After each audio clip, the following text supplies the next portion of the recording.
Hello, everyone. I'm Janet Salmons, Methods Guru for Sage Method Space. And I'm happy to be joined here today by Vika and Lynn, who are going to talk about an article they wrote that caught my attention. But first, if you're new to Method Space, this is a site that is hosted by Sage Publications. And we're interested in all kinds of things to do with designing and conducting research, writing about it, sharing our results in conventional and new ways. And at the heart of this, you can see teaching and learning, because we think whether you're an experienced researcher or someone who is just starting out, we've all got something to learn. And hopefully all of this together, will give us a chance to make some impact. So when I saw the article, Ethical Approval, None Sought, um, how discourse analysts report ethical issues around publicly available online data, I thought this is something I really want to bring to the attention to the method space community. So I'm delighted that the co-authors, co-researchers were able to join me here today. And, would you just give us a little bit of a background about your study and what you found with that? And I'm Yeah, just going to put this excerpt of the abstract up here. yeah. Well, first of all, thank you very much, Janet, for inviting us for this conversation. Just to give a very brief summary of the article, or maybe also a reason why we were interested in how our colleagues, in fact, report how they've taken ethics into account in doing their studies on online data. We have been working on online data and doing analyses, and we've been struggling with ethics quite a few times. And we realized that, in fact, when we are looking for appropriate ways of dealing with our data, etc., what people tend to do, and what we also do, is read others' articles and see what they've done and if this would be a good way for us to go about. So so that was one reason. And another one being that we had the impression that some colleagues were rather loose about ethics, so to say. So they either argued, well, this is in the public domain, so of course we can use tweets for our research, and we don't need to be interested in Twitter per se, but these data are just around, so we can scrape them and use them for our research. And we thought this was a bit too easily, as a research practice, we thought this would not be appropriate ethically, or at least one would want to know a bit more about, why is this ethically allowable or defendable?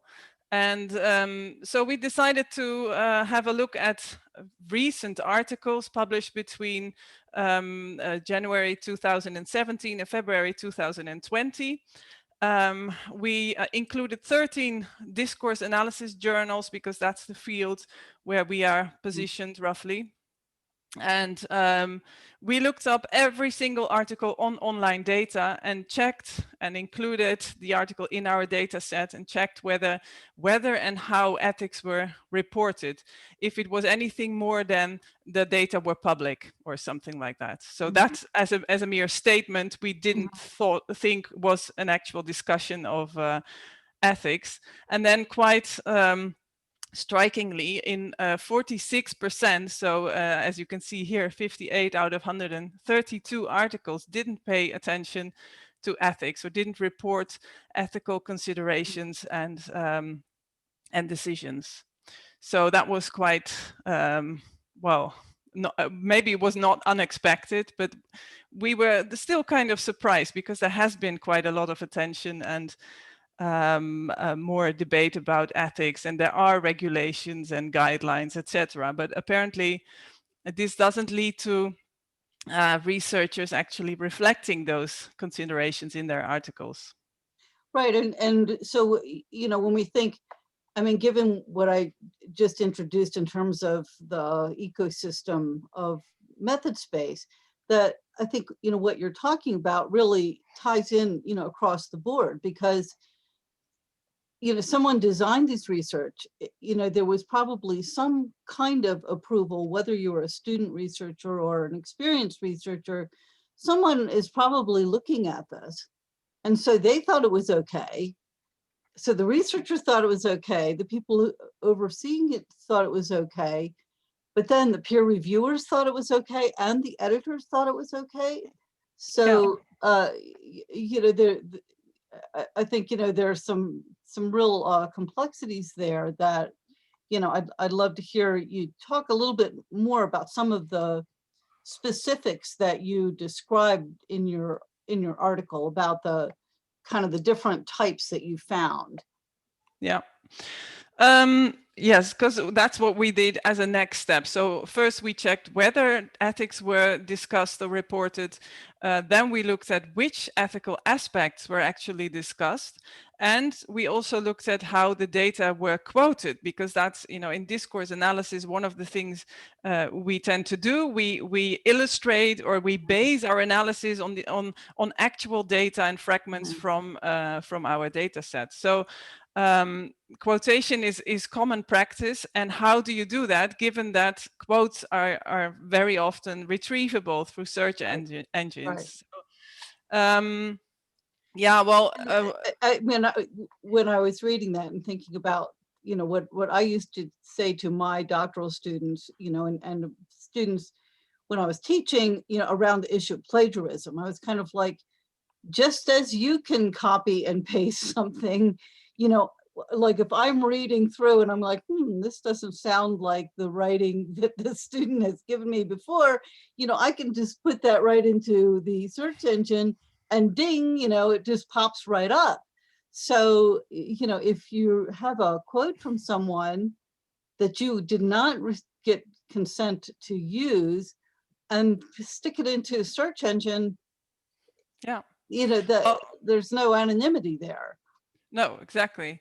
But interestingly, in some cases, I mean, the quotation issue also ties into copyright, right? And some have argued that those who post online are in fact authors that need to be acknowledged in terms of copyright. So that's a very different perspective on the whole matter, and also one line of reasoning. But this was hardly ever, I don't think we have even one article really arguing from the copyright perspective. But still, legally, this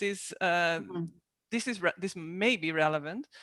But then the anonymity, obviously, I mean, there are a few in those 132 articles, there are really a few who actually modify quotes, for example, or they translate quotes, or they do things to prevent others from finding the actual person behind the post, or at least in terms of nickname.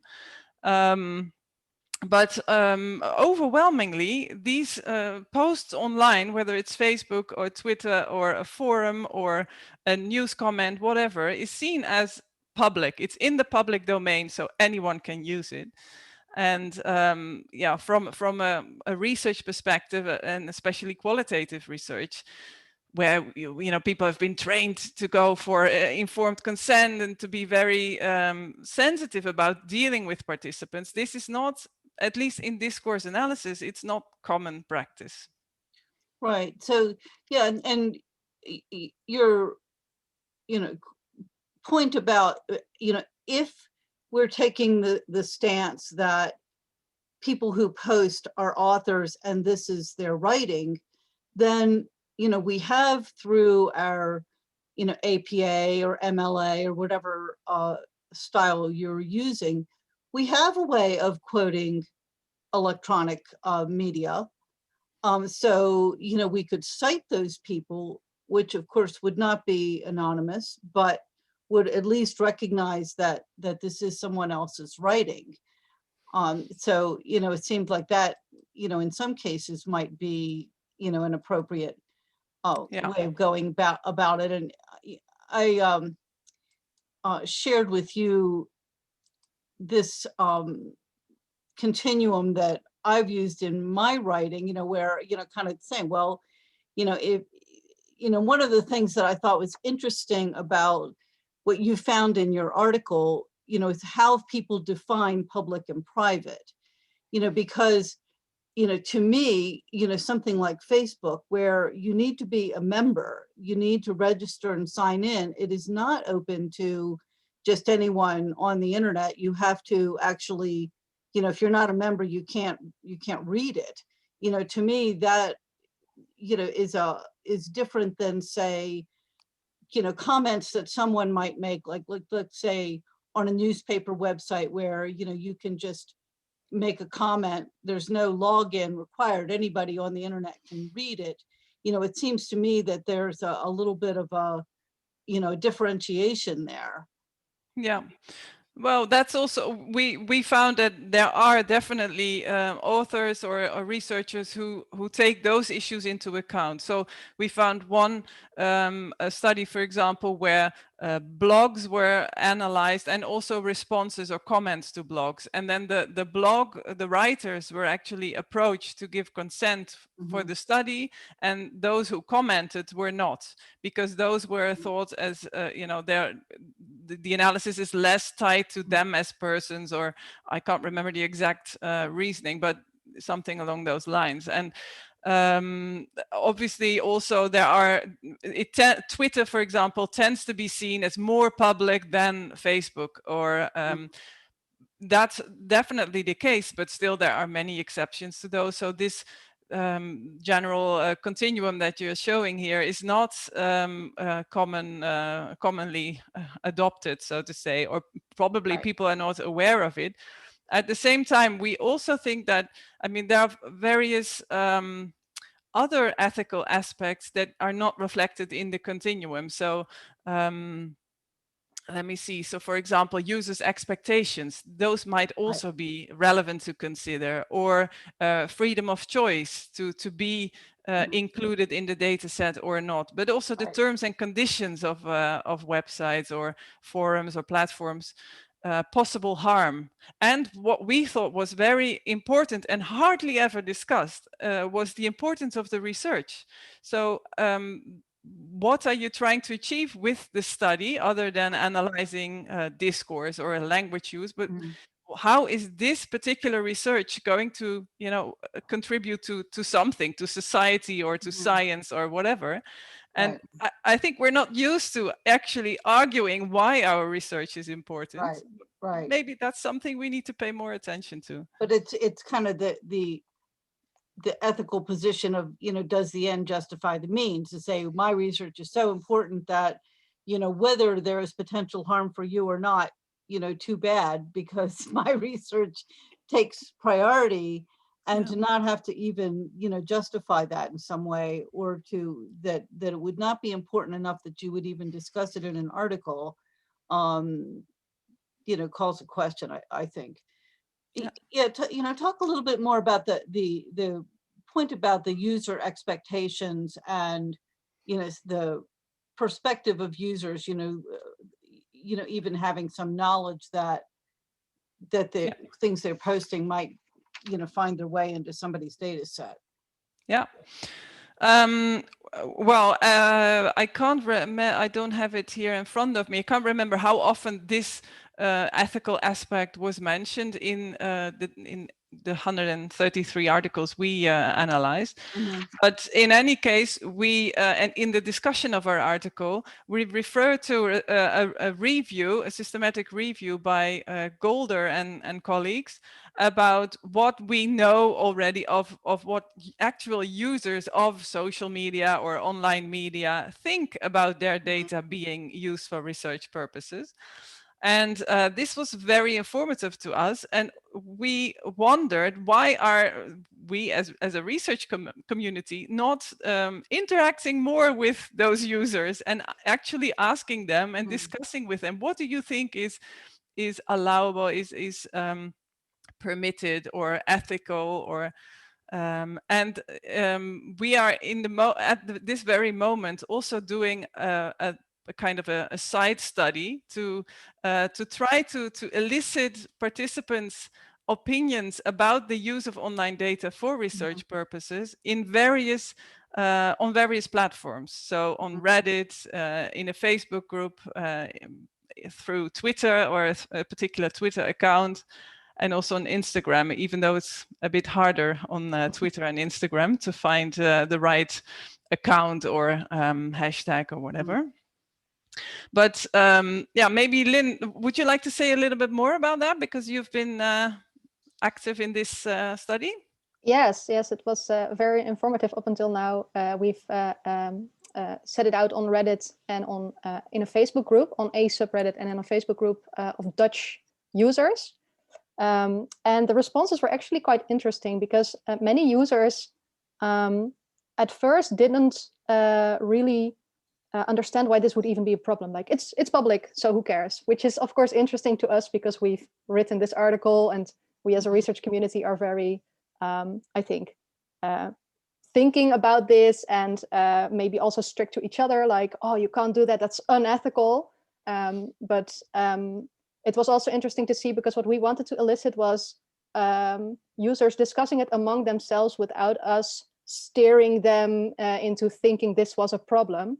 But they spontaneously also responded to each other, saying like, well, I do think it's a problem, or talking about copyright, terms and conditions, saying things like that your photographs and images are protected by like portrait right. I'm not sure what it's called in English.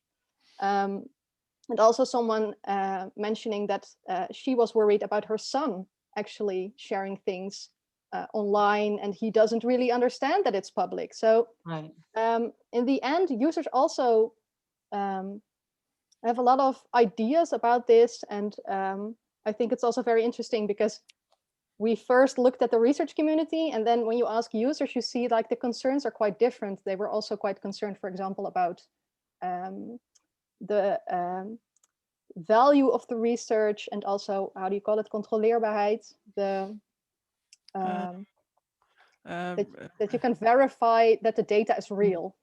And for example, also trolls, they were like, yeah, but you don't know if someone is a troll if you study online data. Right. So how are you going to take that into account? So I think we still have some responses incoming, but I think it's very interesting already. Right. There, you mentioned in the article about the guidelines from the Association of Internet Researchers, and I will link to those in the post.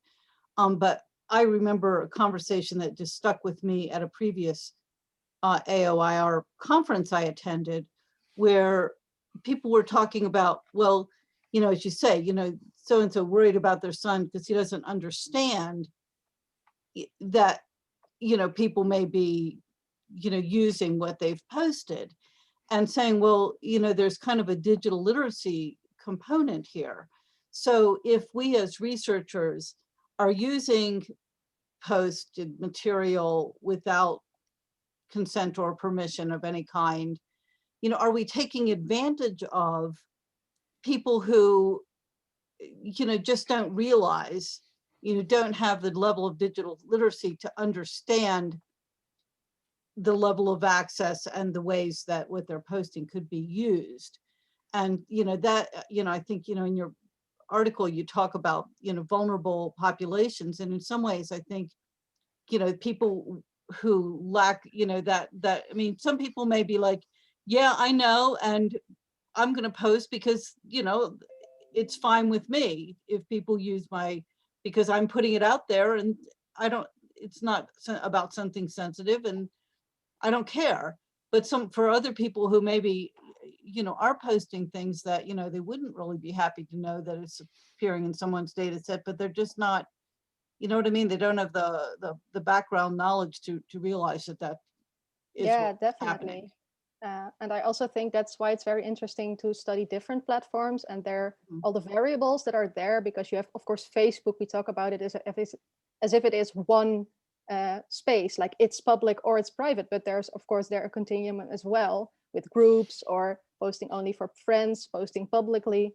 And also, I think, for example, on Instagram, if posts are ephemeral, like, do the users expect data to be locked in when they post something that only exists for maybe a day? Instagram stories can exist for a short time and then just disappear. So that's also something I think will show when we ask users of a specific platform, because there are specific things relevant to them. Mm-hmm. Yeah, and what I also found interesting also about this study we're doing now, but also something I've read in other articles, that that online communities and users of social media have their own ideas about what academic research is, and so they have this idea that they really know what we are doing. For example, that we are always testing hypotheses. This is something that, you know, this is common sense. This is what people think when they think about research, even though we know we don't always test hypotheses. And this is also the case. I was asked to review an article on ethics recently, and here in this study there were forum administrators who said, you're not allowed to contact our participants, and it was actually written up in the terms and conditions. So the researchers seem to be, you know, blocked to some extent, so they were not allowed to approach these participants. It was a protected, or an account protected environment. So what to do? Do you adhere to the terms and conditions, or do you argue with the administrators, or do you, you know, for some in some way try to contact the participants anyway, maybe even through the platform?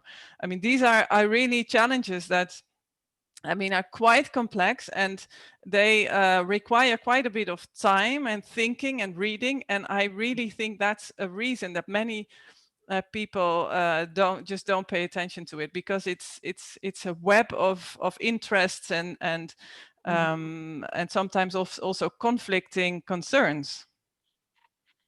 So in the cases where the researchers did get informed consent or permission, say from a group moderator or administrator, were there approaches that were described that you think might be useful to people who might be listening to this?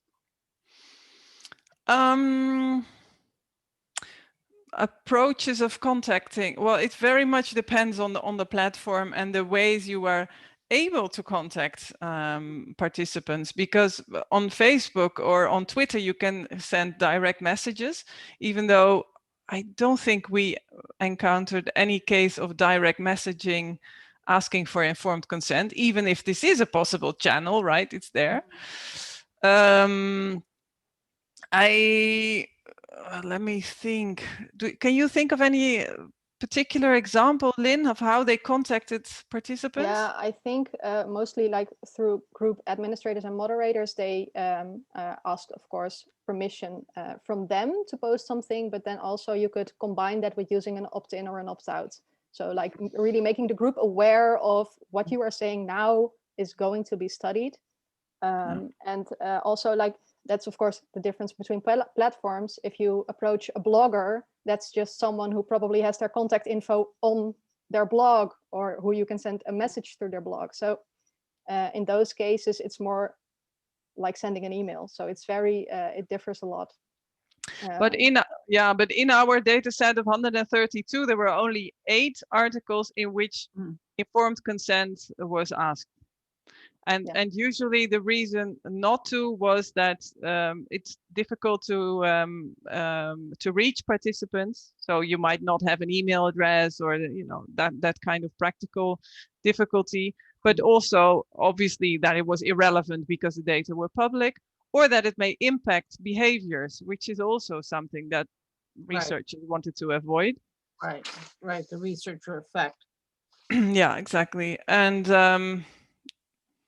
yeah, and then contacting administrators was done in 3 out of 133. So it's really still not very common.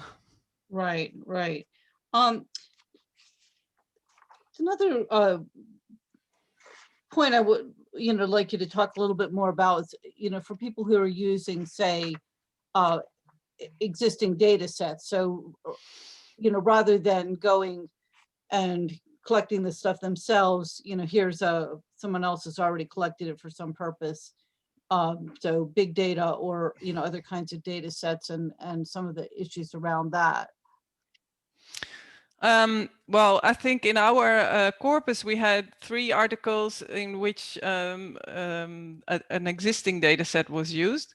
Mhm. And of course, it very much depends on how the data set was composed and which ethical measures were taken then. So there was one really striking case. Lynn, I think you know better than me which was the exact one, the perverted justice case. Yes, it's a very interesting data set. It's a data set that's compiled of chats with people catfishing, well, I'm going to say pedophiles, to chat with them and groom them basically, so responding like a child. These are trained volunteers. And they use that and they give that to the police. And if the police convicts or arrest them, they get convicted, then these chats are made public to study. So, and that's interesting because the people who it's about, so like the convicted groomers, their identity is known, but it seems like the conviction is like a justification for saying that that is ethical to use. And what's especially interesting, of course, to us is then that this data set exists. The data set itself does not really discuss ethics on their website. And the ethics are also not discussed in the paper. So then it gets really difficult, like, what were the considerations? Because of course they have thought about this, I don't doubt that, but it's not very accessible what the considerations were. Right. So I think, one of the takeaways that I have from your article that may be helpful to our readers is to think not only that you should think through what you're doing, but to be more transparent about it in your writing so that the readers of the articles or books or even blog posts or whatever write about it, not only can understand, what position you're taking and why, but that, also will help them, if they're, trying to make these kinds of decisions about their own research. Yeah. So, but with databases, it seems like to me, part of the question is, well, what was the purpose it was assembled to begin with? And what were, in the situations where individuals' data has been compiled, what permission did those people give to begin with? And, so, do you even want to choose that as a source for your study, depending on what you can find out about that? Did any of your people talk about that, of kind of digging into a little bit, where did this data set come from? What was its purpose? And, does that extend to the use in my study? I can't remember. Do you, Lynn? Because you're asking specifically about the pre-collected data sets, right? Yeah. Right. Because I don't think so, because there were only 3 articles. So I also believe 2 used a similar data set or even the same. So no, no. Mhm. No, but I mean, we did see that in those 3 articles, ethics were not discussed. As it was argued, we are using an existing data set, so we don't need to be concerned about ethics. And I think this is a bit of a shortcut. I mean, using an existing data set doesn't exempt researchers from considering ethics in general. But yeah, I mean, there's so much variety, but the overall picture is that ethics are not really discussed and reported. And also this other aspect of quoting data is really hardly discussed or explained. So why do you give links to the actual post? So why do you modify? Okay, when quotes were modified, it was usually also reported that they were modified, but this was yeah, this is a difficult issue, of course, because we're discourse analysts. So we want to do, we want the real stuff, the raw material. So can we modify? And yeah, it's really challenging. And I also understand, and I also have feel that myself, that it's so complex that we might want to avoid some of these concerns and questions. And also, I mean, we don't have endless space in journal articles where we can, you know, discuss and deliberate everything. Right. But maybe to add to that, we also found some good practices. Definitely. Were immediately I found also very useful for myself in the future. For example, not modifying quotes, but like using a search engine to see if they are traceable. Because it's not for every post, if you just put it in a search engine, that you're going to find the actual post, or even just translating it to English, just for the readability of your paper, but also that makes it way more difficult to trace them back using a search engine. So those are very usable things, but you're only gonna know about them if you can read about them from other researchers, or if you're thinking. Yeah, you could offer to share the original data upon request, right? So yeah, if definitely. Anyone's interested or wants to check whatever you did and to verify whether the data were real, you could still do that, but then in a more hidden corner of academia. So the last question I wanted to ask you about was about kind of how researchers define what is sensitive and what users consider sensitive information, because, you know, I think, you know, in general, researchers feel that, you know, more precautions need to be made if it's about sensitive issues than just, you know, what I had for breakfast. So talk a little bit about what you found in regard to sensitivity. Well, to be honest, to start with the user part, I don't think we found articles that actually asked users which topics do you consider sensitive. So I'm not sure if we have exact data on that.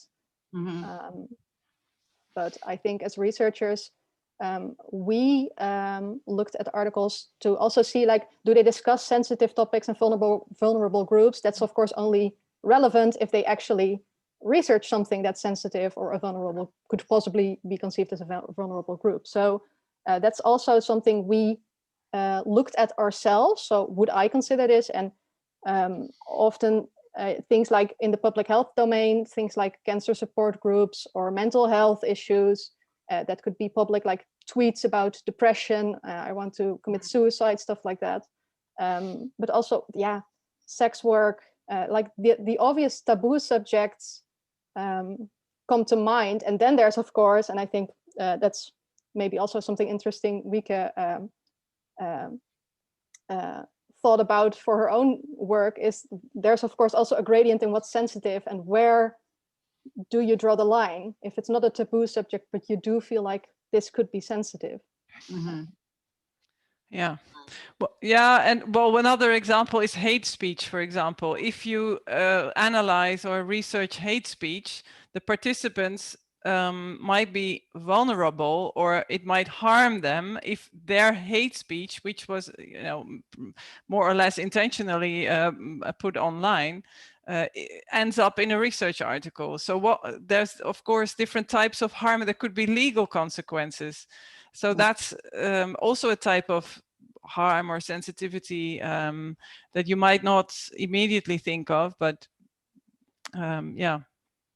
So I don't think there's much literature on what participants think is sensitive. And so far in our next study, so to say, my impression is that they, at least in the groups that we are now doing our research, they hardly think what they post is sensitive. But these are more discussion focused groups and not health or illness focused groups. So yeah. So what kind of practical tips would you leave our readers with, you know, that you think would be good direction to take? Yeah, well, I think at least one paragraph on ethics in the method section would be my advice.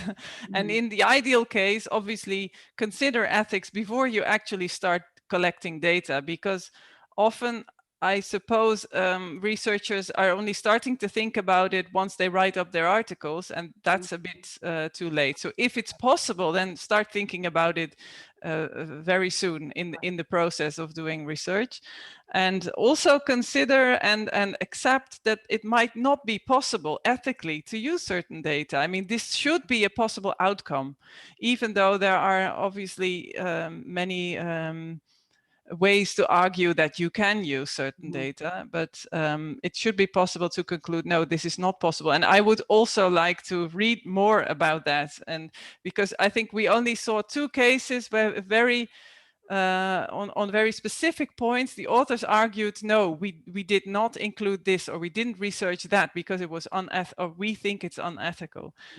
But I think that should be what ethics is about, that you also sometimes decide not to do something.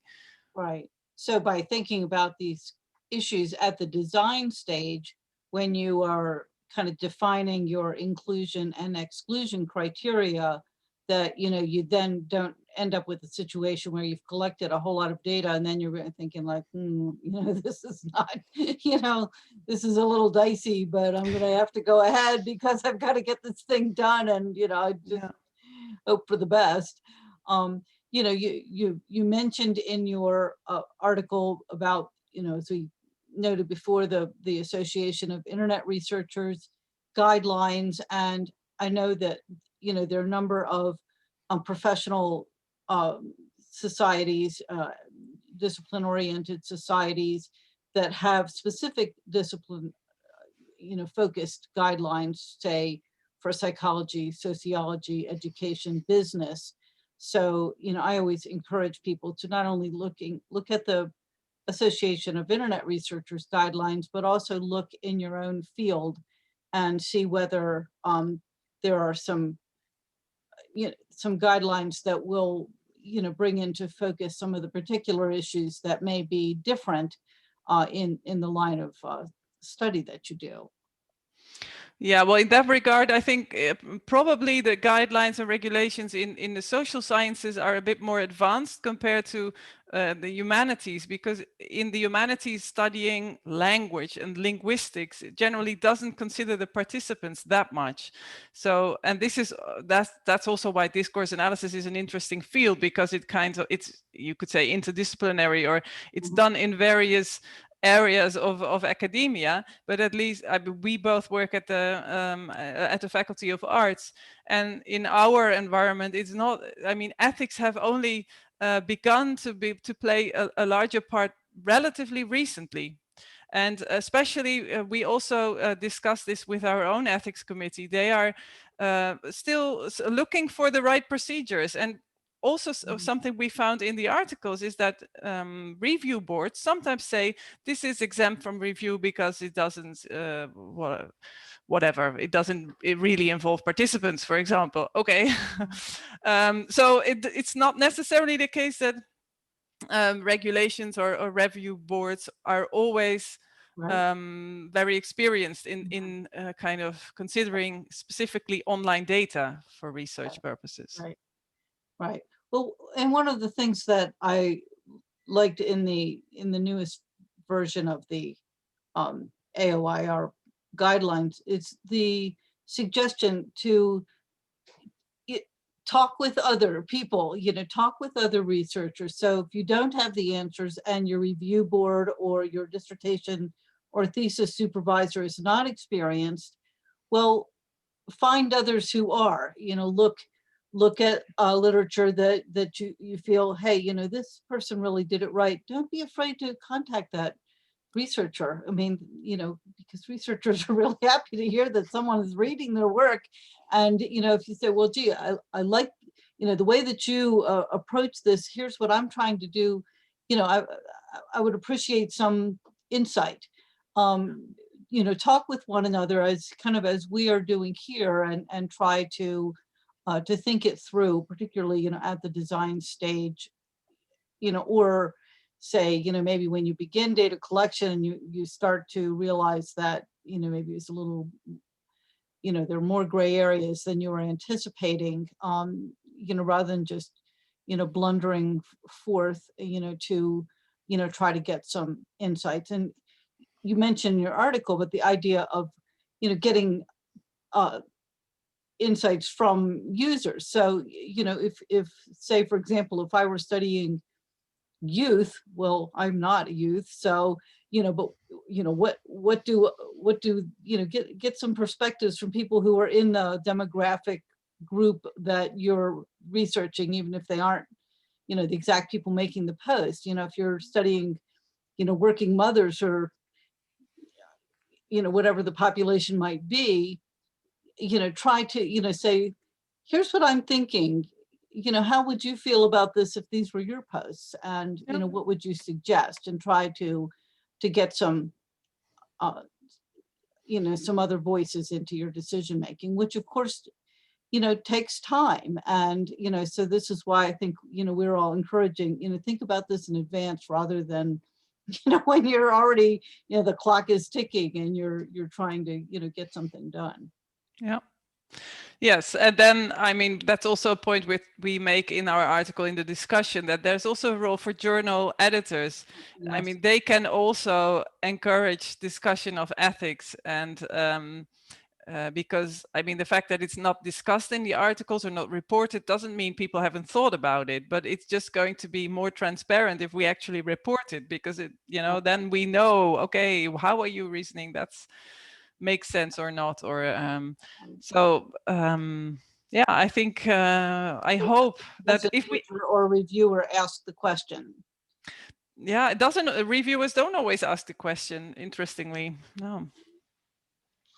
Well, thank you for joining me and talking about this, and I hope that viewers will take a look at your article, which I think is really a terrific addition, especially now when a lot of people are moving to collect data online because some of the other options are not open to us given the pandemic and all the related issues around that. So I think this is something important to think about at this time. Is there any kind of closing remarks you would like to add?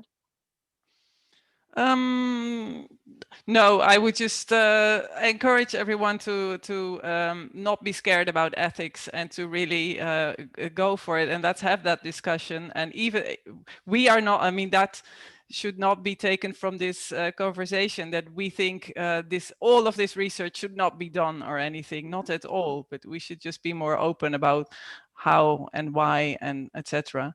So no, thank you very much for this very kind invitation. And I hope, maybe that's a nice statement, final statement. I hope that in the future we can do this whole exercise again and find that ethics are always discussed.